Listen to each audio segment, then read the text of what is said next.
and welcome to the Day Health Strategies podcast, Unlocking Accountable Care, Conversations on Healthcare Reform. This podcast features experts in the field talking about the most salient issues in healthcare reform.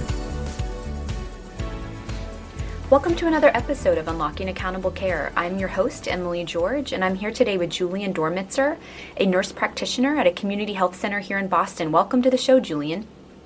Thanks. Great to be here. We're so excited to have you on the show today. You've had quite a bit of experience providing direct patient care within the Boston area, and you're also a researcher who implements clinical trials for adolescents who are living with HIV or at risk for HIV, and I know you've had a really interesting career journey, and I was wondering if you could just start with sharing with us a little bit about that. Sure.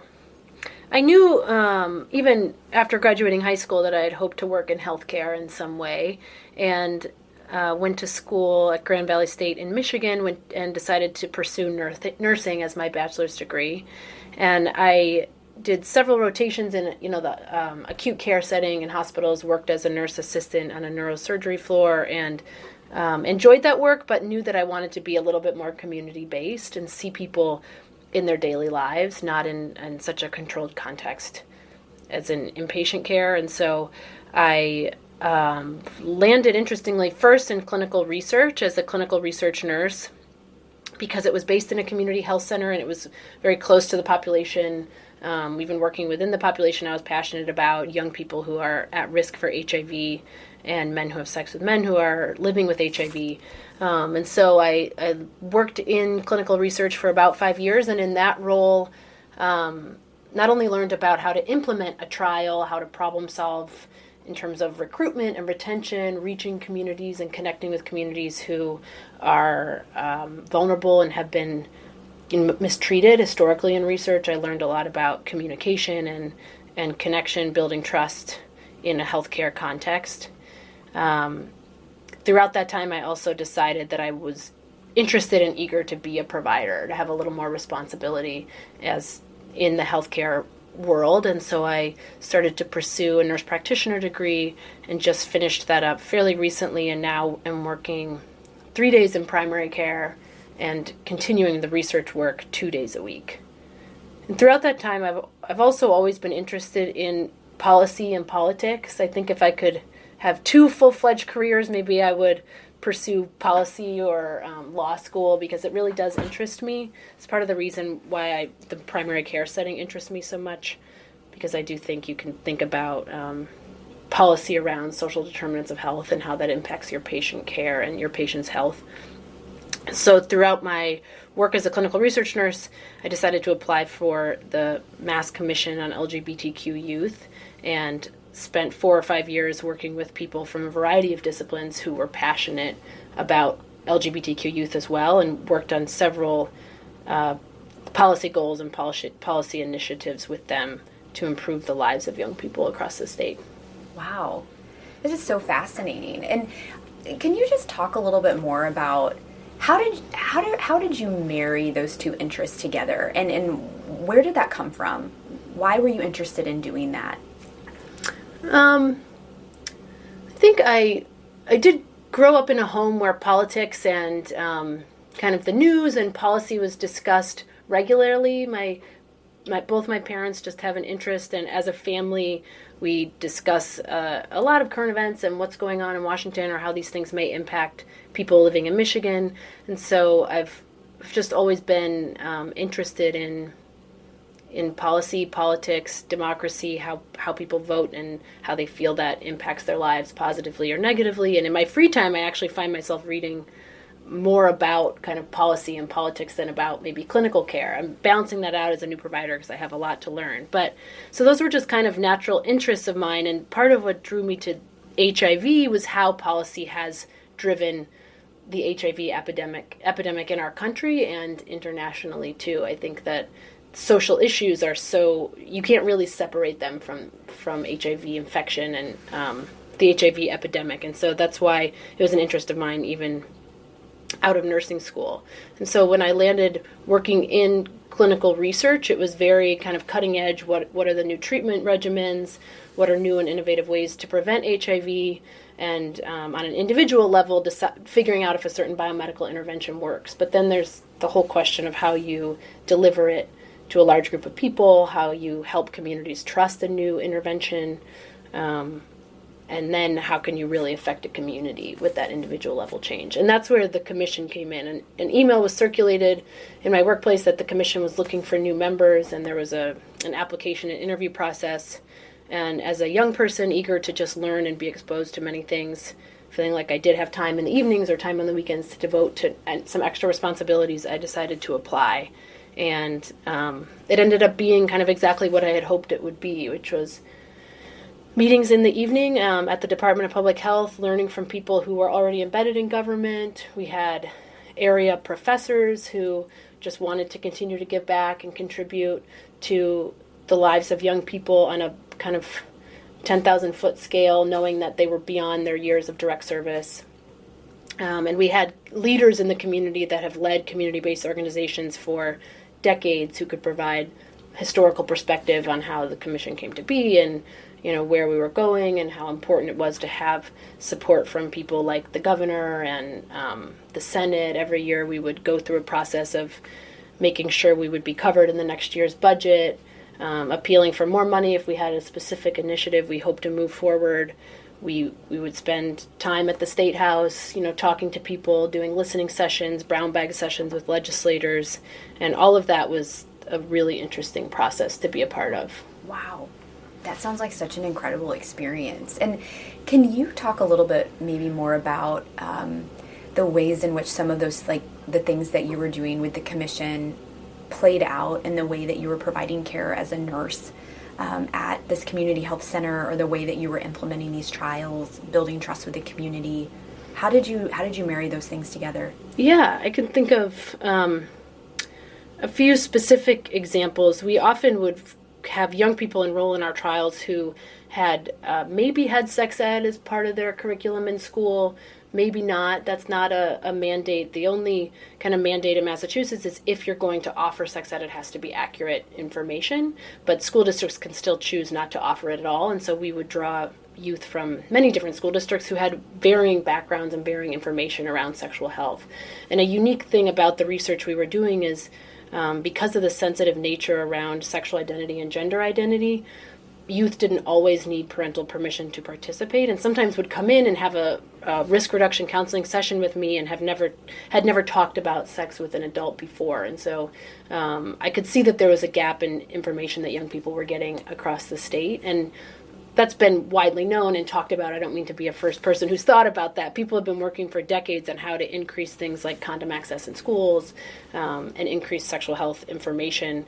And then when we think about queer youth or LGBTQ youth, we know there's still kind of a battle for just getting information out to everybody, but then to make sure that youth who aren't heterosexual, may not be having heterosexual sex, also have accurate information that applies to them so that they know how to keep themselves safe as they get older and become sexually active. And so the commission has worked hard on making sure that if schools are going to teach sex ed, that it's also inclusive of LGBTQ people in an affirming way.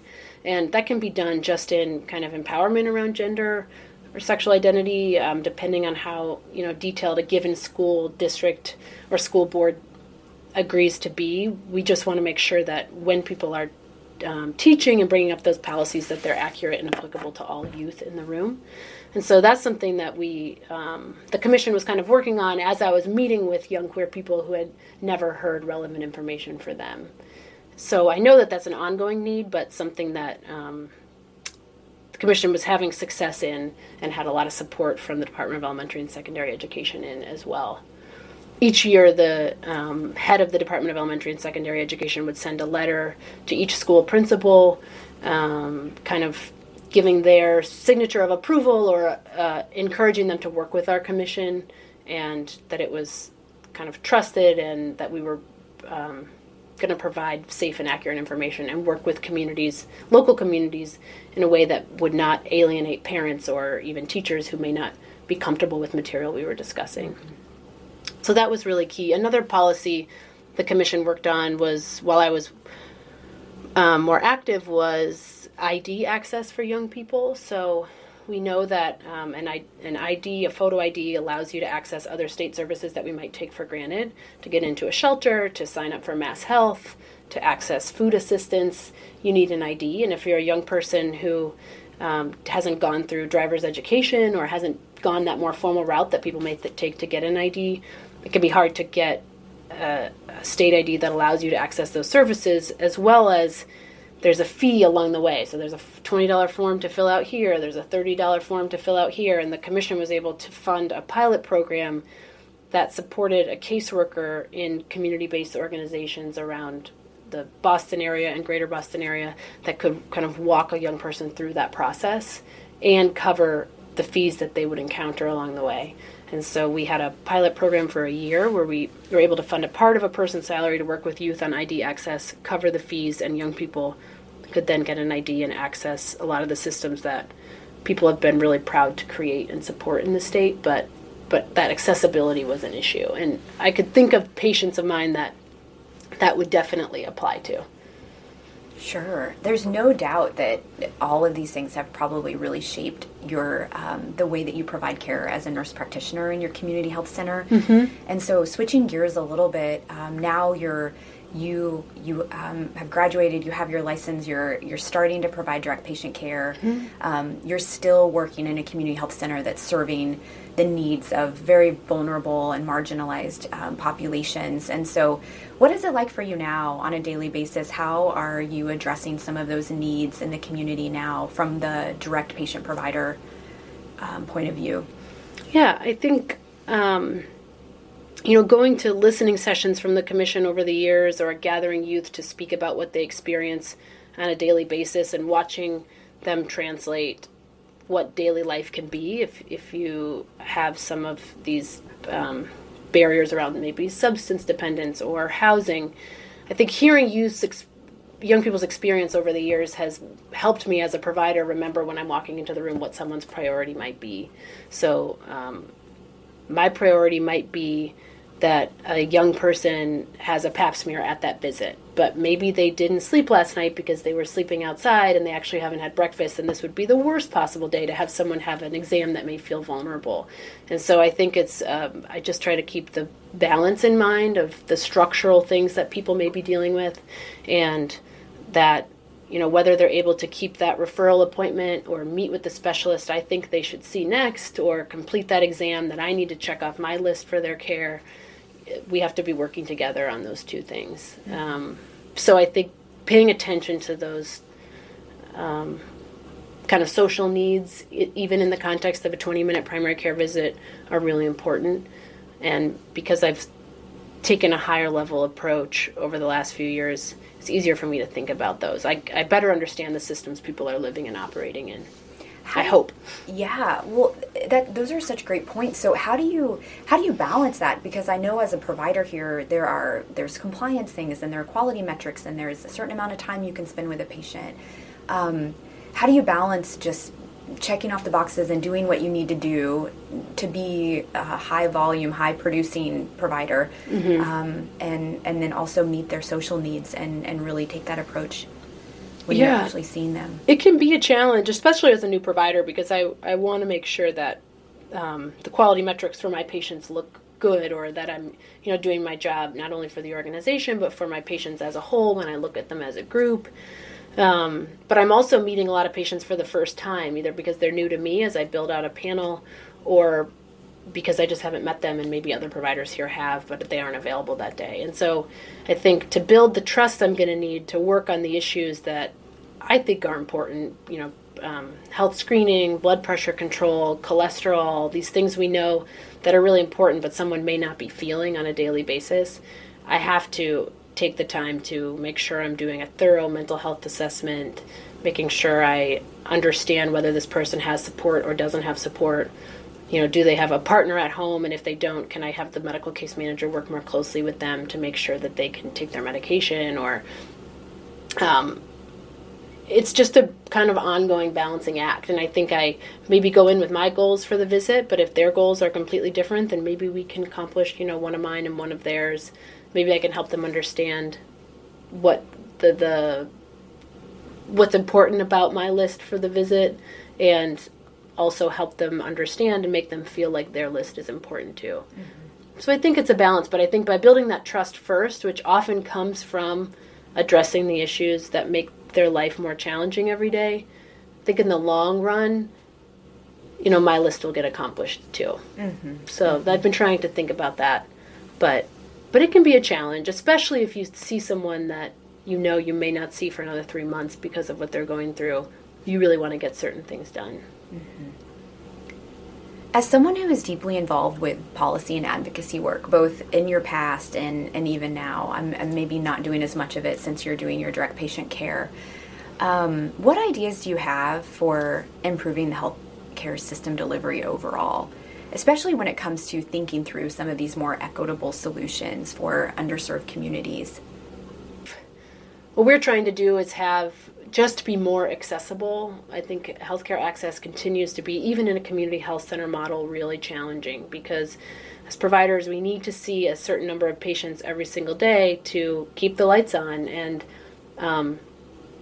justify a lot of the things that a community health center has to function to keep the business running, even when we're really just trying to break even, So I think there's a demand on seeing so many patients a day and producing a lot of work, and at the same time that makes us difficult to access because patients are late and then the whole schedule is thrown off, or we don't have the availability we hope we would have. I would love someday to think about delivering healthcare even in kind of well-resourced settings in a place like Boston, delivering healthcare outside the walls of major healthcare institutions that we think about. I think that going out into the community, whether that's mobile van outreach, which isn't necessarily a new idea, but I don't think we see too much of that now. Making sure that patients do see their healthcare organization, their providers in the spaces that they're in too would go a long way to increase equitable access. I know that you've talked before about an experience you had where you went out and did some HIV testing in a van.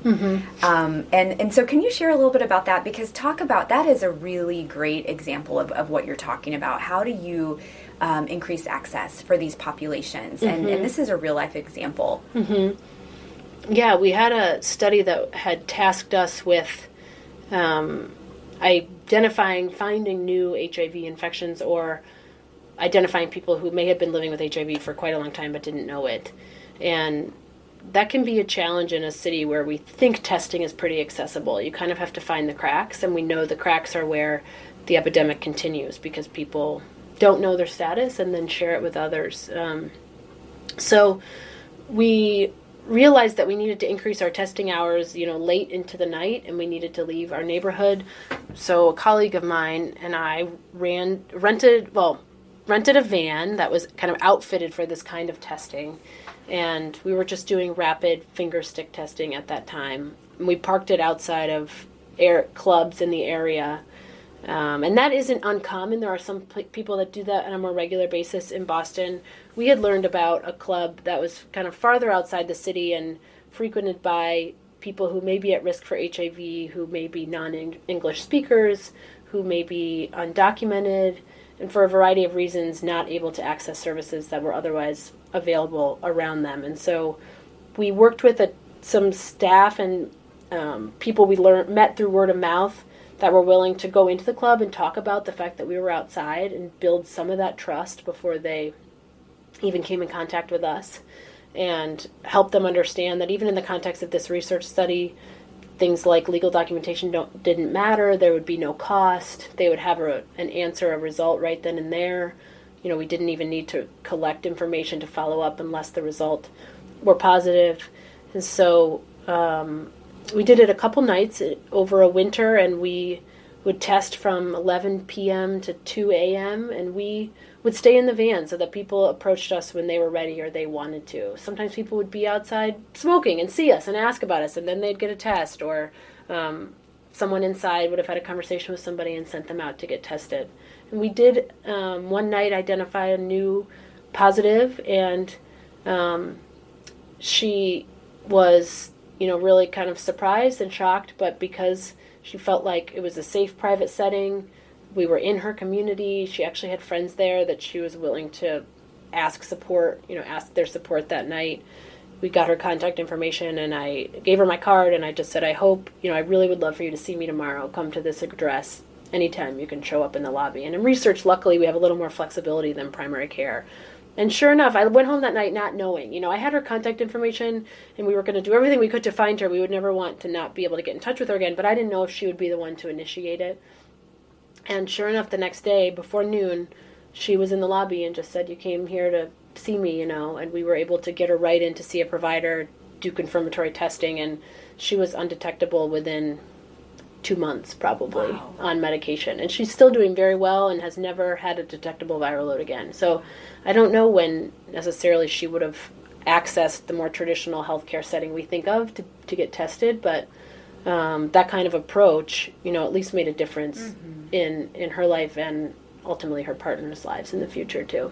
Sure, that's incredible. And how was it received? This type of, setting up and going into the community. How do you feel like it was received by the clients that were coming in and getting tested? I think, at least for the people we saw, it was received very well. I wouldn't necessarily have been inside and heard conversations if people said, no way, but the staff we were working with and the team that was inside talking to folks also had a really positive experience. And I think we were kind of busy all night long. We would test 25 to 30 people a night. And so people, it was a pretty continuous flow. I would say we were received well in that we were able to build at least enough trust to get a test done and have people talk to us a little bit about risk reduction or prevention strategies in real time. Mm-hmm. But we had to be efficient. We had to kind of lay the ground rules right at the beginning and address what we thought people might be worried about: financial barriers, immigration concerns, the level of contact information they would need to provide. We know that these are all the reasons that people worry about engaging in the healthcare system to begin with. Mm-hmm. And transportation, we were able to mitigate just by being right there outside the door in their neighborhood. So I think that in general, we were received pretty well because we could address and mitigate their concerns up front and then be efficient and get them information very quickly about their own health. Mm-hmm. Wow. That's such a great example of eliminating those barriers, those structural barriers that keep people from accessing care, especially like we were saying with populations that tend to be overlooked by the healthcare system or fall through the cracks or don't feel comfortable accessing care. So we only have just a couple minutes left, and I'm wondering, just as a provider in this space, somebody who's really trying to balance the provider demand, the provider production pressure, with this heart for really implementing policies that are equitable for these populations. What advice would you have for another person in this position, or what are some of the things that you're thinking about on a day-to-day basis moving forward to make the system stronger? I think there's so much of what I really am thinking a lot, almost every day about the whole system and then about the individual patient care. When you go home, there's always a patient or two you're kind of thinking about. So I think the advice I'd have for first just someone hoping to get into this kind of work is to just learn and learn and learn and show up at community meetings, show up at forums, learn how policy is developed and the data that goes into that policy, and understand that these policies, legislation, the decisions that payers make really are based often in data, whether it's financial data or clinical data. And so you can be working on these policies in a variety of ways, data collection, training, obviously the implementation side. And I think in terms of what I hope for the future, I think we have taken some steps to try to control cost, to make even healthcare providers think about prevention as often as we're thinking about treatment, ways that we've attempted to keep our most vulnerable and high-risk people outside of the ER, if they're not having an emergency. But we have a long way to go in the complexity of the U.S. healthcare system and how to to the best of our ability, help patients overcome that complexity. My goal is that my patient isn't necessarily going to feel how complex their care is. I think about even getting medical records from an outside provider by fax and sending in a referral to an outside provider, making sure they have their visit note fax so that it's ready, making sure insurance coverage is ready by the time that the visit's booked. Those are all, is insurance going to cover the specialist? In some cases, a patient has to call their own insurance. Those are all steps that take effort from the system, whether it's the provider or the case manager or the patient services member. But hopefully we can make sure that patients, as they move through those steps, feel like the person they're working with cares about them, has their interest in mind, understands what the next step needs to be, may not understand the whole picture, but understands their role or how to get them to someone who can help them overcome the barrier they're working through. So I think it's just that I don't know how much power I as a provider or even someone as on a commission like the Commission for LGBTQ Youth has in single-handedly changing a system that's pretty difficult to navigate, but I hope that on the patient side we can make it seem a little more simple. And I've thought a lot of my patients have come in and said, well, I was really nervous to see you, or I looked up a picture before we met, or I haven't engaged in primary care because it just seems so hard to get in somewhere. And so patients are already walking in the door having suffered a little bit from a system that they're making a choice not to even engage with. There's a nervousness, there's an anticipation that it's going to be difficult, that they're not going to be heard, that they're not going to get what they're looking for, or that they're going to encounter someone who has a different agenda than they do about their own health. And I think a lot about that, just trying to humanize the system for somebody when they're spending that 20 minutes with their healthcare provider, no matter what is happening outside in the hallway or up in billing or downstairs in scheduling. I think if we can make sure that the provider and patient interaction is high quality and hopefully smooth out the next steps to get them where they need, that people will feel more comfortable accessing healthcare regularly and preventing more detrimental health outcomes down the road. Mm-hmm. Wow. This is so great to speak with you, and thank you so much just for sharing everything about your story and how you're working right now to solve some of these problems in our system. Thank you so much for being on the show. Yeah, thank you. Thank you for tuning in to the Day Health Strategies podcast, Unlocking Accountable Care, Conversations on Healthcare Reform. Day Health Strategies is a Boston-based, mission-driven healthcare consulting firm specializing in providing timely and effective solutions to complex problems in healthcare. To learn more about our work, please visit our website at www.dayhealthstrategies.com or follow us on Twitter at DayHealthStrat. Just a reminder, the views and opinions expressed in this podcast are those of the guests and do not necessarily reflect the official policies or positions of Day Health Strategies. Our producer and host is Emily George. Editing is done by Kate Gottung. Special thanks to Purple Planet for the use of their songs.